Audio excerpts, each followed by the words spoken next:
Ici, le prix du lait pas assez cher et là-bas, des centaines de millions de gens qui meurent de faim. C'est l'une des contradictions du monde d'aujourd'hui.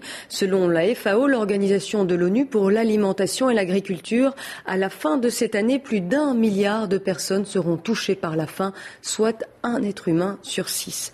Bernard Leplat. C'était en avril 2008, une émeute dans un village égyptien non loin du Caire. Pas de violence confessionnelle ni de revendications politiques. Le pain était devenu trop cher, les gens avaient faim, tout simplement. Depuis lors, rien ne s'est vraiment arrangé. Le rapport de la FAO l'annonce, à la fin de cette année, l'humanité comptera 1,2 milliard de personnes souffrant de la faim. Les récoltes ne sont pas en cause, c'est la crise économique et la flambée des prix qui réduit l'accès à la nourriture. La faim, c'est la pauvreté. Et la pauvreté, elle peut être créée de deux façons différentes. Soit on vit à la campagne et on n'arrive pas à vivre de son activité d'agriculteur, soit on est dans les villes, en général dans les bidonvilles, et c'est la pauvreté extrême qui fait que les prix vous mettent aussi dans la difficulté.